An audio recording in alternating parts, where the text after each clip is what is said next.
Disney just made a major change at Disney Springs, and depending on who you ask, it's either no big deal or the end of Walt Disney World as we know it.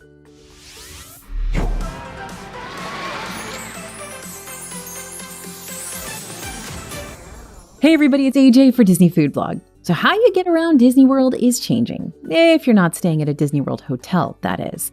We've been seeing your comments wondering what is actually going on and who this affects and who's to blame. I promise it's not as bad as it seems, but there are definitely a few things you need to know with these new rules. It's our job here at DFB to make sure you have all the facts when things like this happen and you're prepared to head into your next trip fully up to date.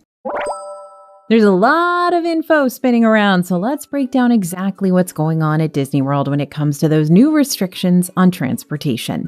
The new rules went into effect on June 28th, 2026, and this time it's permanent. It's not one of those holiday test runs Disney's done in the past, where the restriction shows up for a busy week and then quietly disappears. This seems to be here to stay. Here's the actual rule in plain English. Buses and boats from Disney Springs to the resorts now require proof that you belong there. That means a hotel reservation, an active dining reservation within the next 2 hours, or a booked recreation experience. No proof, no ride. Now, here's the part that seems to be tripping a lot of people up and causing a lot of extra stress. If you have a hotel reservation at any Disney hotel, you can still resort hop from Disney Springs. The check happens before you get into the bus loop. Cast members are stationed at the entrance, checking magic bands, key to the world cards, or pulling up your My Disney Experience reservation. So once you're through that checkpoint, any Disney hotel reservation gets you access to any bus you want, not just the one heading to your specific hotel. The language on this wasn't 1000% clear, but in practice, this is how things are working at the moment. If you're not staying on property at a Disney-owned hotel, but you do have a dining reservation, you're only going to be able to use that transportation within a 2-hour window of your reservation time. So you can't show up at 10 a.m. for a 7 p.m. dinner and just ride buses around all day using that advanced dining reservation as your golden ticket. Disney's closed that loophole for good. And at least for now, Typhoon Lagoon buses are outside of the hotel bus loop entirely, and they don't require the same checks, though we could see that change if crowd flows start to shift too far in that direction. What this really kills is the long-running park free at Disney Springs bus to a hotel, bus to a park hack that's been an open secret for years. If that's been part of your Disney playbook, it's time to retire it because Disney has clearly decided this particular party is over. Here's where things get a lot more interesting because this doesn't feel like it's happening in a vacuum. Disney's making access changes beyond just the Disney Springs one, and honestly, this is the section I think most of you are going to want to pay attention to. Let's start with what's already confirmed and happening right now, not rumor. Several Magic Kingdom Resort quick service spots, Contempo Cafe, Captain Cook's, Roaring Fork, Steakhouse 71 to go, and Kona Cafe to go, are now blocking mobile orders unless your phone shows you're physically on hotel property. So if you're trying to order ahead from your car or from another park or from Disney Springs, the app just won't let the order go through anymore. Trails End at Fort Wilderness is untouched so far, and resorts outside the Magic Kingdom loop haven't seen this yet either. But could they be next? Seems like it's only a matter of time before this spreads, especially as we head into Disney World's busy holiday season. Now, Disney has been cracking down on parking at resorts pretty significantly over the past few years, but this hasn't been grabbing headlines like these bus changes have. We've personally had experiences where ride shares aren't even being allowed to drop off at hotels anymore if the passenger doesn't have a reservation to be there. This is even happening at the boardwalk, which used to be thought of as basically a public area anyone could stroll through and enjoy. But its proximity to Epcot and Hollywood Studios has made it a popular drop-off location for those looking to avoid paying for theme park parking, making it another location where Disney needs to address the loophole. And the Grand Floridian's Gingerbread House, a holiday staple since 1999, is officially gone for good this Christmas, and Disney's own stated reason was to keep the lobby flowing smoothly for resort guests. But this isn't just a transportation story. It's a much bigger story about access that comes down to who's allowed where on Disney property and what you need to pay for in order to get that access. We'll discuss this more in a moment. First, let's get into the rumors because there's a lot circulating and I want to be upfront about separating what's confirmed and what's just chatter. The big one is resort monorail and Skyliner reservation checks. Could this get rolled out during the holiday season?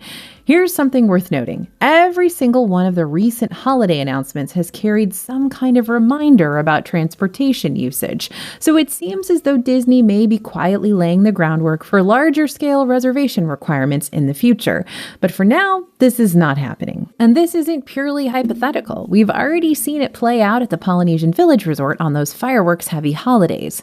Security checkpoints have gone up during busy seasons this year and in previous years, typically around the 4th of July and New Year's Eve, specifically to cut down on the number of guests trying to watch fireworks from the beach without actually staying there. This year, that walkway connecting the TTC to the Polynesian and Grand Floridian actually got blocked off entirely on the 4th of July, with reservations checked before guests could pass through. Beachfront access got wristbanded for registered resort guests only. So if you're wondering whether Disney is capable of doing this kind of checkpoint enforcement at scale, the answer is yes, they already are. And here's the big question I keep coming back to. Even if nothing changes for the holidays specifically beyond what we've already seen, it's genuinely interesting that Disney's rolling all of this out right now, at a moment when crowds are actually down a bit compared to previous years. Could Disney be quietly testing the system before another attendance boom hits? Because if that's what's happening, that changes the entire conversation. This wouldn't just be about today's crowding, it'd be about preparing infrastructure for tomorrow's. And think about what this could mean down the line for areas like Epcot. Guests leaving the park who want to head over to the Epcot area resorts or the Boardwalk, the Swan and Dolphin, for dinner or a drink or just to wander. If those checkpoints expand out to that side of Disney World, that whole casual let's pop over and see what's there culture could look completely different in a year or two. I've always thought that Disney offered all this transportation for anyone visiting to experience the resort as a whole, that they wanted you to see the nice Disney-owned properties in hopes that on your next trip you might want to stay there. Is that open exploration a thing of the past? Is Disney continuing to shift away from potential repeat visitors in favor of the new customer? Are these shifting perks pushing guests back into the Disney bubble or alienating everyone? So why now? Why this change at this moment? Well, let's break down the actual business logic here, because there is one, whether or not you agree with it. Crowding on the buses has been a real, documented complaint for a while now. Disney Vacation Club owners and resort guests were regularly getting bumped or missing buses entirely because day guests were flooding the system at Disney Springs. This isn't a rumor or a talking point Disney invented to justify the change after the fact. It's been showing up in guest feedback for a long time, and if you've stayed on property recently, you've probably felt it yourself. Then there's the free parking hack, which honestly might be the bigger driver here than people realize. Disney Springs parking is free. Hotel parking generally isn't free for non-guests. So bus hopping from Disney Springs to a hotel and then from that hotel to a park was basically a backdoor around paying for parking at the actual theme parks. That's lost revenue for Disney every single day. And here's the fairness argument for those paying a premium to stay at a Disney-owned hotel. This transportation system is baked into what resort guests are already paying for. Disney Vacation Club dues and regular room rates are functionally funding those buses and boats. So when a day guest uses that system for free, resort guests are, in a very real sense, subsidizing that ride. One could, and maybe should, also argue that ticket price increases are funding that transportation system too, and that day guests should be able to use that, particularly if they've bought park hopper tickets. But let's zoom out for a second, because this is bigger than just Disney Springs. Disney's tightening the line between the hotel guest experience and the day guest experience across the board right now. This is one piece of a much bigger pattern. If you watched our video about how expensive Disney's gotten, this is basically the transportation version of the same strategy. Disney's rewarding its subscribers, the people paying to stay on property, and drawing a much sharper, much more enforced line around who gets to access what. So let's make this practical, because at the end of the day, that's what actually matters for your trip. This rule isn't going away. If you're staying at a Disney hotel, very little changes for you. Keep doing what you've always done. If you're a day guest who wants to visit to a resort, your best move now is to park at a theme park and bus over from the theme park instead of trying to route through Disney Springs. It's a little less convenient, but it still works.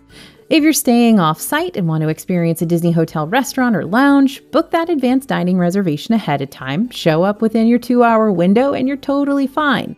Just don't expect to linger all day on that reservation alone. But, and this is the big takeaway, this is probably not the last restriction we will see roll out this year. Between the mobile order geofencing, the boardwalk parking crackdowns, and what happened at the Polynesian over the 4th, the direction is pretty clear. We're going to keep tracking every bit of it as it develops so you're never caught off guard on your next trip. So drop a comment, let us know. Are you Team Disney on this one or Team Bring Back the Loophole?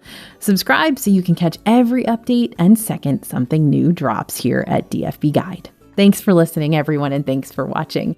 As always, this is AJ for Disney Food Blog, and we'll see you real soon.